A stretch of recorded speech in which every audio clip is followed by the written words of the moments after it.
주일 저녁 예배 자리에 나온 우리 성도님들이 찐입니다. 찐이 뭔지 아세요? 오리지널이라는 거죠. 진짜 성도라는 것입니다. 오늘 이 시간 예배 자리에 은혜 충만 또한 우리의 나아갈 길을 밝히 보는 귀한 시간 되기를 간절히 소망합니다. 요 며칠 봄 날씨가 너무 화사하고 아름다운 삼척의 날씨를 누리고 있습니다. 제가 삼척에 올라와서 이렇게 아름다운 봄을 누리는 것은 처음인 것 같아요. 대부분 이 벚꽃이 필 때쯤 비바람이 치거나 아니면은 이 고난 주간이 겹쳐가지고 벚꽃을 여유 있게 누리는 시간이 없었는데 올해는 연초부터 비가 많이 오고 그래서 벚꽃이 좀 늦게 피기도 했고 벚꽃이 활짝 필 때쯤 비바람이 없어가지고 이 삼척의 아름다운 정취를 누릴 수 있어서 그 어느 때보다도 감사한 봄날을 보내고 있습니다. 지난주 목요일 푸른대학에서 믿음의 선배들을 모시고 맹방 유채꽃 축제에 다녀왔습니다.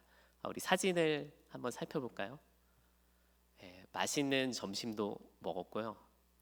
그리고 유채꽃밭에 가서 이렇게 단체 사진도 찍고 하나님께서 주신 자연을 마음껏 누리는 시간을 보내고 왔습니다. 누굴까요?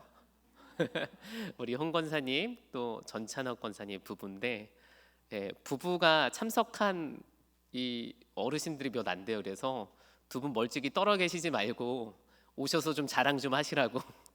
그래서 유채 꽃밭에 이렇게 넣어드려 가지고 찍었는데 우리 홍 권사님이 활짝 웃으시더라고요. 표정이 정말 좋습니다. 또 살펴볼까요? 담임 목사님과 또 우리 아름다운 믿음의 선배분들과 함께 또 사진을 찍었습니다. 너무 행복한 모습이죠? 꽃 같죠? 맞아요. 이를 위해서 격려해 주시고 또한 기도해 주신 모든 분들께 감사를 드립니다. 푸른대학은 매주 목요일 1시 30분 70세 이상이라면 누구나 함께 모여서 예배하고 다양한 활동을 하는 모임입니다. 이를 위해 큰빛교회에서는 최고의 믿음과 미모를 자랑하는 교사진들을 섭외해가지고요 어르신들을 열심히 섬기고 있습니다. 그리고 스페셜한 간식, 어디에서 볼 수 없는 멋진 간식, 맛있는 간식을 준비해서 우리 어르신들을 섬기고 있는데요. 아름다운 미모 한번 보도록 하겠습니다. 아이고, 이 다음 사진인가요? 우리 푸른대학 교사분들인데요. 다 하진 못했지만 수고하는 이들을 위해서 우리 격려의 박수 부탁드립니다.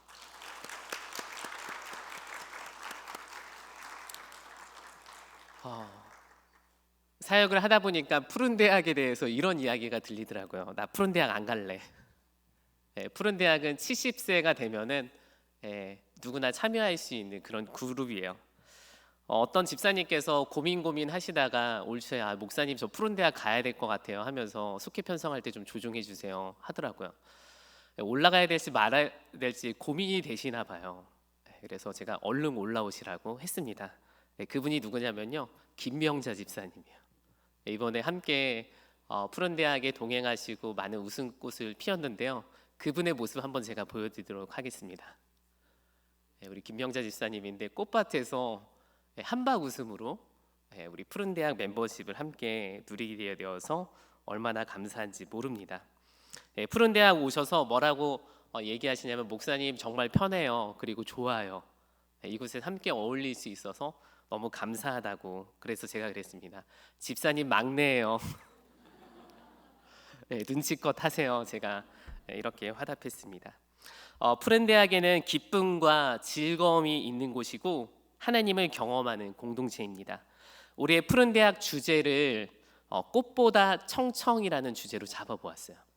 2024년 목회 계획을 우리 교사들이랑 나누다가 꽃보다 청청이라는 주제로 잡게 되었는데 한 교사분께서 목사님 꽃보다 땡땡보다 꽃보다 청청이 어울릴 것 같아요 라고 카톡을 주셨어요. 근데 그 근거가 되는 성경 구절이 있었는데 시편 92편 14절의 말씀이에요. 우리 함께 봉독해 보도록 하겠습니다. 그는 늙어도 여전히 결실하며 진액이 풍족하고 빛이 그래서 저기에서 청청을 따서 늙어도 뭐래요? 결실하고, 그 다음에 진액이 풍족하고 빛이 청청하니. 그래서 꽃보다 청청, 꽃보다 노인보다 꽃보다 청청이 훨씬 더 의미 있고, 우리 믿음의 선배들에게 소망과 희망을 주겠다 해서 시편 92편 14절의 말씀을 근거로 꽃보다 청청이라는 주제를 가지고 나아가고 있습니다. 그렇습니다. 우리 믿음의 선배들이 정말로 이 나이 먹었다고 뒤로 빠지는 것이 아니라 기도의 결실을 맺고 진액이 풍족하고 빛이 광채가 나는 우리 어르신들 되기 위해서 함께 기도해 주시고요, 격려해 주시기를 부탁드립니다. 현재 저희 큰빛교회 푸른대학 평균 연령은 80세를 웃돌고 있습니다. 한 해 한 해 다른 모습을 옆에서 또 지켜보고 있는 것 같아서 마음이 안타까운 부분도 있는데요. 그럼에도 불구하고 모일 때마다 제가 믿음으로 선포하고 우리 믿음의 선배들이 따라올 수 있도록 요구하는 것이 있어요. 그것이 무엇이냐면 하나님께서 정하신 섭리, 육신이 쇠약해지는 것은 하나님이 정하신 섭리다. 그러니까 억울한 것이 아니라는 거예요. 보통 나이 먹으면 섭섭해 하잖아요. 아닌가요? 제가 아직 늙어보지 않아서. 근데 어머니 말씀에 의하면 나이 먹으면 섭섭할 수 있다, 아들아, 이러는 거예요. 그래서 제가 어르신들에게 말할 때 육신에 쇠한 것이 섭섭함과 자기 애성으로 바라보면 안 된다. 하나님이 정하신 섭리다. 하지만 우리의 속사람은 그 어떤 이들보다 더 아름답고 잘 익었다라는 것을 여러 번 강조합니다. 현장 사역에서 물러난 지 이미 오래지만 믿음과 신앙의 전선에서는 아직도 진행형이라는 것을 계속해서 강조한다는 거예요. 그러니까 현장 사역, 땀 흘리는 사역에서는 한 발 물러선 지 오래됐지만 기도의 사역, 하나님의 예배자로 서나가는 사역만큼은 계속 진행하고 있다는 것을 말하고 있죠. 이를 위해 푸른대학에서는 두 가지 방법을 병행하고 있는데, 한 가지는 외적 동기를 유발시키는 것입니다. 하나님께서 허락하신 공동체의 재미를 더해서 푸른대학으로 올 수 있도록 이들에게 계속 기쁨을 전달하고 있어요. 그리고 또 한 가지는 신앙의 내적 동기를 유발시켜서 여전히 하나님 앞에서 나는 제자고 예배자라는 사실을 계속해서 일깨워주고 있습니다. 먼저 외적 동기를 유발하기 위해서 소소한 게임을 진행하고 있어요. 작년에 게임을 하나 준비했는데 생각보다 믿음의 선배들이 굉장히 좋아하시더라고요. 우리 아동부, 유치부 아이들처럼 너무 좋아하셔서 거기에서 힌트를 얻어서 2024년에는 게임을 조금 많이 준비해야 되겠다. 그래서 이들에게 소소한 게임의 즐거움과 승리를 경험시켜줘야 되겠다라는 생각을 하고 올해도 여전히 게임을 준비했습니다. 영상 하나 볼 텐데요. 작년에 계란판에다가 탁구공을 올려놓고 숟가락으로 옆으로 옮기는 단순한 게임을 진행했는데 너무 좋아하시고요. 갑자기 눈에서 불이 켜지면서 경쟁하시는 거예요. 이경구 권사님께서 막 이기시려고 막 이렇게 숟가락을 막 푸시더라고요. 영상 한번 보도록 하겠습니다.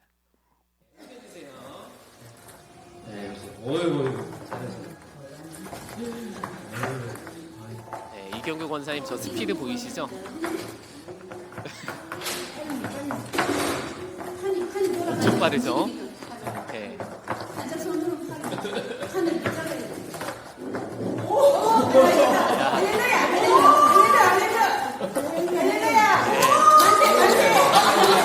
여기까지 보겠습니다. 깜짝 놀랐어요. 여기까지 볼게요.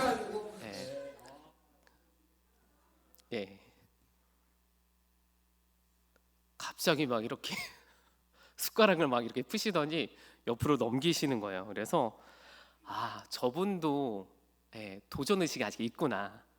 노인으로 바라보는 것이 아니라 아직도 저 마음 가운데 도전의 마음이 끓고 있다는 것을 발견했습니다. 이경구 권사님이 아내 권사님 불러서 대결하시더라고요. 이기시려고. 그래. 막 이렇게 언성을 높이시면서 막 하는데 거기에서 이분들의 제가 가능성을 발견했습니다. 그래서 올해도 어떻게 하면 이분들에게 더 재미난 게임을 준비할 수 있을까 하다가 인스타그램에 일본 노인대학을 제가 발견했어요.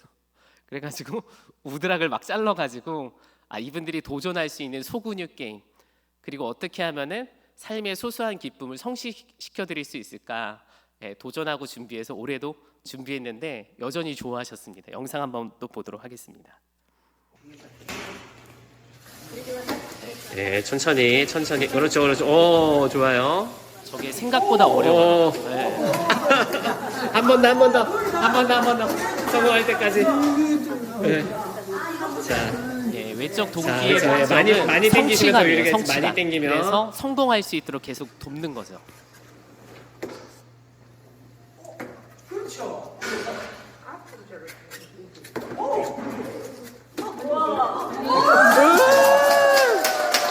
성공하셨어요. 네. 생각보다 좋아하시더라고요. 그리고 모 장로님께서 저거 집에 가져갈 수 있냐고. 네, 제가 칼로 잘라서 만들었는데 가져갈 수 있냐고 그래서 장로님 일주일만 하시고 주셔야 저희 아동부도 사용합니다 했는데 아직까지 돌려주지 않고 있습니다. 장로님 영상 보시면은 돌려주시기를 부탁드립니다. 외적 동기 유발을 통해서 얻을 수 있는 것은 내가 아직 젊구나, 할 수 있구나라는 도전, 그리고 재미가 있구나, 공동체, 이런 것들을 알려주기 위함이었다라는 거예요. 그런데 이러한 외적 동기만을 통해서 푸른 대학의 삶이 언제나 청청할 수 없습니다. 왜냐? 육체라는 한계에 갇혀 있기 때문에 그래요. 잠깐 즐겨올지 모르지만 집에 가면 어떻게 해요? 아이고 또 쑤셔, 아이고 무릎이야 하면서 다시 금방 돌아온다는 거예요. 그래서 외적 동기보다 더 강력한 내적 동기를 유발하기 위해서 계속 반복하는 게 있어요. 작년부터 푸른 대학 시작할 때 말씀 시작 전에 꼭 반복하는 것이 있는데 그게 어떻게 기도할 수 있는가? 너무 단순한 건데 이런 것들이 잊지 않고 반복할 수 있도록, 삶에서 반복할 수 있도록, 내적 동기가 건강해질 수 있도록 반복하는 기도선을 강조하고 있습니다. PPT 한번 보도록 하겠습니다. 첫 번째는 따라해 볼게요. 첫 번째는 하나님의 이름을 부르는 것. 이분들이 기도할 때 누구에게 기도할 수 있는지 명확히 알려주는 거예요. 우리가 하나님의 이름으로 기도한다는 것을 가르쳐 줍니다. 그리고 두 번째로는 감사를 고백하는 거예요. 감사를 고백한다. 그래요. 99가지의 실망이 있을지 모르지만 그 중에서 한 가지 감사를 바라볼 수 있는 것도 능력이에요. 그래서 몸이 아프고 쇠하고 외로운 건 어쩔 수 없어요. 사방을 되돌아봐도 불평투성이, 연약한 것 정말 천지지만 그 중에서도 내가 푸른 대학에 나와서 기도를 배울 수 있구나, 다시금 기도를 점검할 수 있구나라는 것은 굉장히 중요하다는 것이죠. 그 다음에 세 번째로 나이 먹었다고 해서 죄가 없나요? 다윗은 우리를 존재적 죄인이라고 말하고 있죠. 그래서 내가 여전히 여러 가지 성숙의 길 가운데 단련돼 있지만 그럼에도 불구하고 나의 죄성을 인정하면서 어떻게 해요? 회개의 기도를 하는 거예요. 회개의 기도. 그리고 또 하나, 내가 사역의 현장 가운데 앞서서 어떠한 결실은 할 수 없지만 그럼에도 불구하고 기도의 능력을 믿고 어떻게 해요? 하나님의 자녀라는 사실을 알고 구하는 거예요. 우리의 가문과 믿음의 공동체를 위해서 기도한다. 그래서 푸른 대학 어르신들에게 계속 강조하는 것이 우리 신앙의 선배들이 아직 할 게 남아있다. 그것이 무엇이냐? 우리 큰빛 공동체를 위해서 기도해 주셔야 된다. 그리고 자녀들을 위해서 기도하고 전화로, 말씀으로, 카톡으로 격려해 주는 것이 우리 믿음의 선진들이 할 수 있는 마지막 사명이라는 것을 강조합니다. 그리고 뭐라고 마지막으로 마무리합니까? 예수님의 이름으로 기도합니다. 그래서 우리 어르신들에게 이러한 것들을 계속 반복해서 잊어버릴 수 있기 때문에, 깜빡할 수 있기 때문에 5가지의 손가락을 펼쳐서 내적 동기를 계속해서 유발시키고 있다는 거예요. 그렇습니다. 육체의 쇠함이 억울하고 슬픈 것이 아니라 하나님의 섭리 가운데 있음을 상기시키고, 그럼에도 불구하고 하나님 앞에 기도의 사명자임을 깨닫게 하여 믿음의 선진으로서 그들이 건강하게 마지막 신앙의 여정을 갈 수 있도록 우리 푸른 대학은 돕고 있다는 것이죠. 제가 오늘 설교해야 되는데 계속 푸른 대학 광고하고 있는 것 같죠? 때 되면 올라오셔서 기쁨을 누리시기를 부탁드립니다. 오늘 본문은 가나안 땅을 정복하는 정복기의 배경을 가지고 있습니다. 아직 하나님께서 허락하신 땅을 정복하지 못한 7지파를 향해서 여호수아의 책망이 담긴 본문이에요. 먼저 오늘 본문 1절 말씀을 우리 함께 봉독하도록 하겠습니다. 이스라엘 자손의 온 회중이 실로에 모여서 거기에 회막을 세웠으며 그 땅은 그들 앞에서 돌아와 정복하였더라. 아멘. 회막은 하나님께서 거하시는 임시 장소였습니다. 지난 광야 40년 가운데 이스라엘 백성은 회막을 중심으로 두고 12지파가 진을 쳐서 거주했습니다. 또한 가나안 정복 초기에 이스라엘 백성들은 길갈이라는 지역에 이 회막을 거점 삼아서 가나안 정복 활동을 펼쳤다는 거예요. 회막은 하나님께서 이스라엘 백성과 함께하는 임재의 장소이자 늘 이스라엘 민족을 상징하고 대표하는 곳이었습니다. 출애굽기 33장 10절의 말씀을 살펴보면요, 모든 백성이 회막 문에 구름 기둥이 서 있는 것을 보고 다 일어나 각기 장막 문에 서서 예배했더래요. 그러니까 하나님께서 광야 가운데 어디에서 말씀하셨느냐, 늘 회막의 구름 기둥을 통해서 이스라엘 백성들에게 전체적으로 알아들을 수 있도록 말씀하시고 임재하셨던 곳이 바로 회막이라는 거예요. 그런데 이런 회막을 가나안 땅의 중심지인 실로라는 지역으로 옮긴 것은 무엇을 상징하고 있느냐? 가나안 정복 시대가 완성되었다라는 거예요. 사진 하나 보시면은 이스라엘 땅 가운데 가나안 정복 초기 전쟁을 벌이기에 앞서서 길갈이라는 지역에 회막을 펼쳤지만 어느 정도 전쟁이 마무리가 되고 이 길갈이라는 지역에서 회막을 걷어서 어디로 옮기느냐? 가나안 땅 중심지인 실로라는 곳에 회막을 옮기고 전쟁 승리를 선포했다는 것이죠. 정복 전쟁 승리가 선포되었으니 이제 어떻게 해야 합니까? 하나님께서 허락하신 땅을 누리고 취하는 것이 마땅한데, 그런데 오늘 본문 2절과 3절 말씀을 살펴보면 그들이 주어진 땅을 누리지 못하는 것을 볼 수 있다는 것이에요. 오늘 성경 말씀 2절과 3절 말씀 우리 함께 살펴보도록 하겠습니다. PPT 나오지 않습니다. 오늘 본문 성경 2절과 3절의 말씀을 함께 봉독하도록 하겠습니다. 그러나 이스라엘 자손 중에 그 기업의 분배를 받지 못한 자가 아직도 7지파라. 여호수아가 이스라엘 자손에게 이르되 너희 조상의 하나님 여호와께서 너에게 주신 땅을 점령하러 가기를 어느 때까지 지체하겠느냐. 아멘. 이미 회막을 가나안 땅 중심지에 옮겨서 전쟁이 끝났다는 것을 선포했음에도 불구하고 7지파가 본인들에게 주어진 땅을 취하는 것을 지체하고 있었다는 거예요. 여기서 지체하다는 이 원어의 뜻을 살펴보니까요, 뭐냐? 마음이 풀렸다는 거예요. 내가 하나님께서 받은 사명을 붙들고 쟁취하고 나아가야 되는데 마치 회막이 옮겨졌기 때문에, 그리고 마치 전쟁이 끝났다라고 생각했기 때문에 어떻게 해요? 마음이 풀어져 버렸다는 것이죠. 무슨 이유에서인지 가나안 땅 중심에 하나님이 거하시는 회막이 섰음에도 불구하고 가나안 땅을 차지한 지파는 유다 지파, 에브라임 지파, 므낫세 지파밖에 없었다라는 거예요. 그렇다면 나머지 지파는 무엇을 하고 있었던 것인가?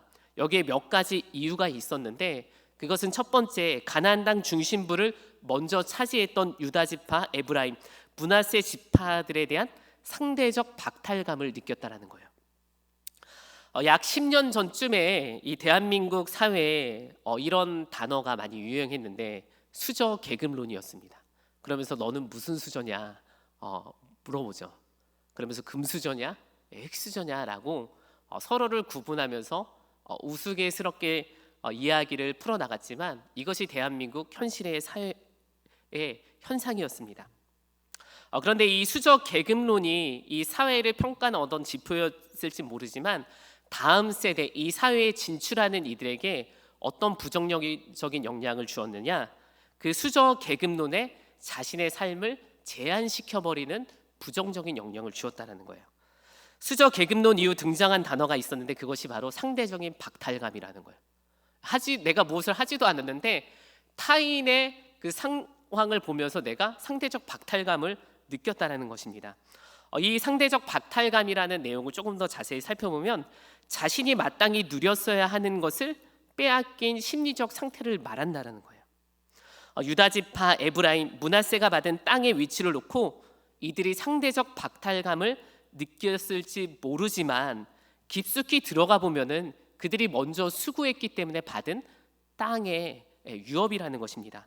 오히려 그들이 받을 땅이 아직도 많이 남아 있음에도 불구하고 저들이 받은 땅을 보면서 내가 누려야 될 땅을 바라보지 못했다라는 이런 아쉬움을 남기는 대목이기도 한다라는 거예요. 어떻게 보면은 이 나머지 7지파들에게 가나안 땅을 차지하려는 내적 동기가 처음부터 없었다라는 것을 살펴볼 수 있는 대목이기도 합니다. 오늘 산악교회 용사들이 큰빛교회 일부 예배를 드리고 장미공원에 야외 활동을 했는데요. 지난 시간 산악교회를 섬기면서 이들에게 어떤 말씀을 선포해야 되지? 말씀을 선포하면서도 그 말씀의 중심은 무엇을 놓고 내가 선포해야 되지라는 고민에 빠져 있었습니다. 그러면서 한 가지 깨달은 것이 있어요. 그것은 다른 것이 아니라 계속해서 기록된 말씀 선포해야 되겠다. 왜 그러느냐? 이들이 군대 밖에서 신앙을 경험했던 것은 이들의 신앙이 아니라 이들 주변부 배경에 깔려있던 신앙이었다라는 거예요. 엄마 아빠의 신앙, 그들이 섬기고 있었던 교회가 가지고 있는 문화와 배경이 가지고 있는 신앙에 따라서 그들이 신앙을 학습하고 신앙을 키워갔다라는 거예요. 그런데 아무도 없는 군대에 와서 반주조차도 없는 곳에 와서 예배를 해야 되니 이들에게 아무 흥미가 없다라는 거예요. 물론 말씀을 전하는 메신저의 어떤 해석의 능력 여부에 따라도 달라지긴 하지만 정말로 군대 신앙은 내 신앙을 점검할 수 있고 내적 동기를 점검할 수 있는 아주 중요한 장소라는 것이죠.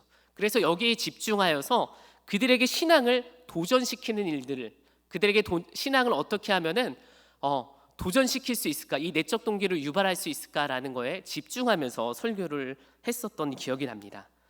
그렇습니다. 영적 리더 여호수아는 7지파에 대한 상태를 꿰뚫고 있었는데 그것은 그들을 책망하는 것에서부터 가나안 땅을 정복하는 것이 아니라 그들의 내적 동기를 유발할 수 있도록 하나님의 언약, 하나님의 말씀을 누릴 수 있는 그 자리까지 인도하는, 그것이 바로 여호수아 리더의 몫이었다는 거예요.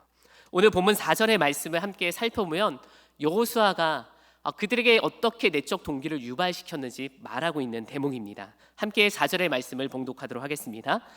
너희는 각 지파에 3사람씩 선정하라.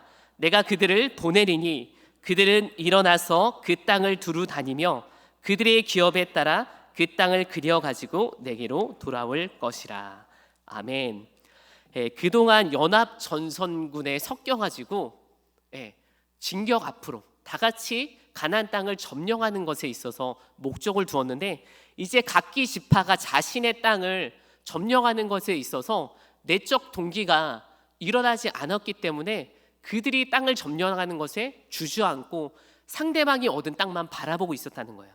그런데 이 내적 동기를 유발하기 위해서 여호수아는 너희들이 받을 땅을 직접 가서 밟아오라고 권유하고 있다는 거예요.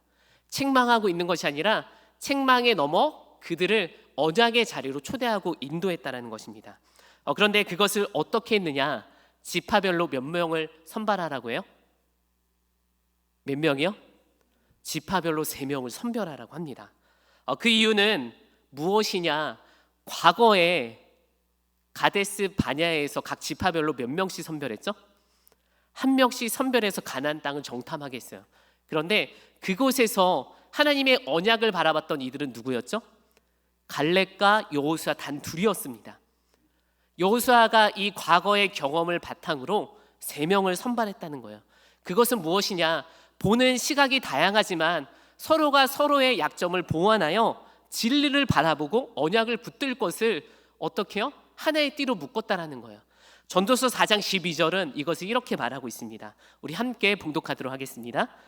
한 사람이 패하겠거니와 2사람이면 말쓸 수 있나니 세 겹줄은 쉽게 끊어지지 아니하느니라. 아멘. 그렇습니다. 한 사람이면 해석이 다양하게 펼쳐질지 모르지만 3사람이 서로 언약을 붙들고 나아간다면은 서로의 부족한 것을 완충시켜주고 언약을 붙들며 내적 동기를 유발할 수 있을 거라는 믿음을 가지고 지파별로 3명씩 선별했다는 거예요. 그렇습니다. 여호수아가 7지파에게 기대하고 권하는 것은 사실이 아닌 진리를 붙들어 그들에게 내적 동기, 하나님께서 이스라엘 백성들에게 주기로 한 그 약속의 땅 가나안 땅을 바라볼 수 있도록 내적 동기를 유발했다라는 거예요. 오늘 제가 사역하고 있는 아동부서의 설교 본문이 누가복음 24장이었는데 본문의 말씀 살펴보니까요, 예수님이 부활하시고 제자들에게 직접 찾아가세요. 그리고 못 박히신 손과 발의 그 상처를 보여주십니다. 설교를 준비하면서 주님 그렇게까지 하셔야 되나요? 라는 생각이 들더라고요. 그리고 한편으로 믿음이라는 것은 보지 않고 믿는 거 아닌가라는 생각이 들었지만, 다시 한번 우리의 믿음은 철저하게 기록된 말씀을 통해서, 우리의 믿음은 예수님을 통해서 하나님께 나아가는 것이구나라는 것을 깨닫게 되었습니다. 내가 믿는 것은 신념이에요. 나의 의지. 그것이 정도에 따라서 저 사람 믿음 좋은 사람이겠구나라고 일컬을지 모르지만, 우리가 막상 가나안 땅 정복기에 들어가서 7지파의 상황에 놓여있다라고 한다면 어떻게 해요? 내가 그동안 전체 군집에 의해서, 외부적 동기에 의해서 내가 신앙을 지켰는지, 내적 동기에 의해서 신앙을 지켰는지 판가름해 볼 수 있는 것이라는 거예요. 이것이 바로 시험이에요. 시험이 와보면 알아요. 시험이 오지 않았을 땐 모르지만 시험이 우리 가운데 찾아올 때 어떻게 해요? 내 내적 동기가 건강하지 않았구나, 건강했구나라는 것을 시험을 통해서 판가름할 수 있다는 거예요. 예수님은 우리에게 못 박히신 그 손길과 발을 보여주셨던 것은 다른 것이 아니라 나를 통해서 어떻게 해요? 하나님께 나아가라는 것을 우리에게 가르쳐주고 있는 것입니다. 기록된 말씀이 육신이 되어 오신 그 예수님을 바라보며 나아갈 때 우리는 교회의 문화와 분위기에 휩쓸려서 신앙의 자리를 성취하는 것이 아니라 온전한 말씀에 기준하여 하나님을 바라볼 수 있다라는 거예요. 말씀을 묵상하면서 우리 큰빛교회가 이제 각 지파별로 나아갈 때구나라는 것을 깨닫게 됩니다. 이제 공동체의 외적 동기도 중요하지만 내적 동기를 점검하며 나아가는 것이 진짜 믿음의 가나안 정복기라는 사실을 깨닫게 된다는 거예요. 오늘 주변을 한번 살펴볼까요? 우리 옆에 보면요, 주일 예배가 그래도 조금씩 출석률이 증가하는 것을 볼 수 있어요. 우리 큰빛교회 하면 제가 처음에 왔을 때 놀랬던 게 뭐냐, 특별 새벽 기도회 하면요 2층까지 다 찼어요. 유아실이고 뭐고 그냥 다 찼어요. 간식을 한 600개씩 준비했던 그런 때가 생각이 납니다. 이것은 무엇이냐, 외적 동기에 대해서 굉장히 탁월했었던 때예요. 가나안 초기 점령기에 의해서 하나님께서 주신 언약을 붙들며 나아갔던 시대지만, 지금 우리 각자에게 주신 하나님께서 내적 동기를 점검하고 너가 무엇을 위해 복음을 붙들고 나아갈 것이냐 묻고 있다라는 거예요. 같이 하면 어떻게 해요? 힘이 나지만요, 그럼에도 불구하고 우리가 내적 동기를 반드시 점검해야 우리가 공동체 안에 우리의 신앙이 숨겨지고 가려지는 것이 아니라 그 안에서도 우리의 신앙이 온전히 고백되어진다는 사실입니다. 바라기는 오늘 우리가 그 정복 전쟁 앞에 섰다는 거, 이제는 우리가 더 이상 지체하는 것이 아니라 우리의 내적 동기를 점검하면서 균형 잡힌 신앙을 통해서 승리의 자리로 나아가기를 간절히 소망합니다.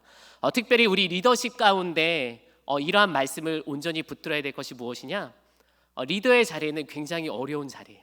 가정에서도 그렇고요, 끊임없이 누군가에게 공급해주고 결정해주고 보여줘야 돼요. 계속 소비해야 되는 자리인데, 이 자리를 외적 동기와 함께 내적 동기 두 가지를 동시에 뿌려줘야지만 공동체가, 내가 속한 가정이 건강해질 수 있다라는 거예요. 바라기는 너무 외적 동기에 내가 편중하고 있었지는 않는지, 혹여 내적 동기에 너무 부실하지는 않았는지 다시 한번 살펴보시면서 주님께서 허락하신 그 땅을 정복하여 하나님께 영광 올려드리는 아름다운 성도의 삶이 되기를 간절히 소망합니다. 이 시간 우리 함께 찬양의 자리, 기도의 자리로 나가기 소망합니다.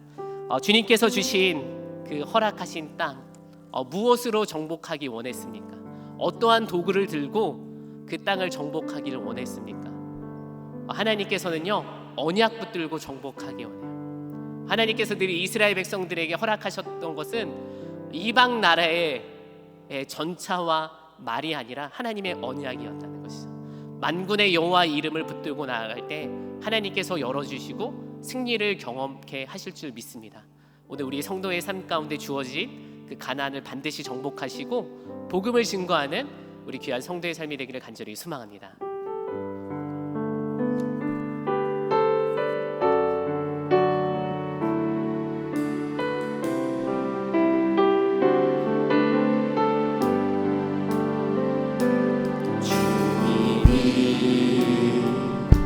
주신 땅으로 한 걸음씩 나아갈 때는 수많은 적들과 견고한 성이 나를 두렵게 하지만 주님을 신뢰함으로 주님을 의지함으로 주님이 주시는 담대함으로 큰 소리 외치며 나아가네. 이 상태는 내게 주소서. 그날에 주께서 말씀하신 이제 내가 주님의 이름으로 그 땅을 취하리니 이 산지를 내게 주소서. 그날에 주께서 주신 언약을 주님 내가 붙들며 나아갑니다. 이제 내가 주님의 이름으로 그 땅을 취하리니 이 산지는 내게 주소서. 그날에 주께서 말씀하신 이제 내가 주님의 이름으로 그 땅을 이 시간 우리가 말씀 놓고 기도하기 원합니다. 주님, 우리 성도의 삶 가운데 외적 내적 동기가 무엇인지 살필 수 있도록 인도하여 주시옵소서. 혹여 내가 한쪽에 편지하여 하나님의 공동체를 누리지 못하는 것은 아닌지, 혹여 아버지 내가 경험한 것으로 인하여서 하나님의 언약을 바라보지 못하는 것은 아닌지, 오늘 이 시간 말씀에 주님 점검하는 시간 될 수 있도록 인도하여 주시옵소서. 주님, 그리고 하나님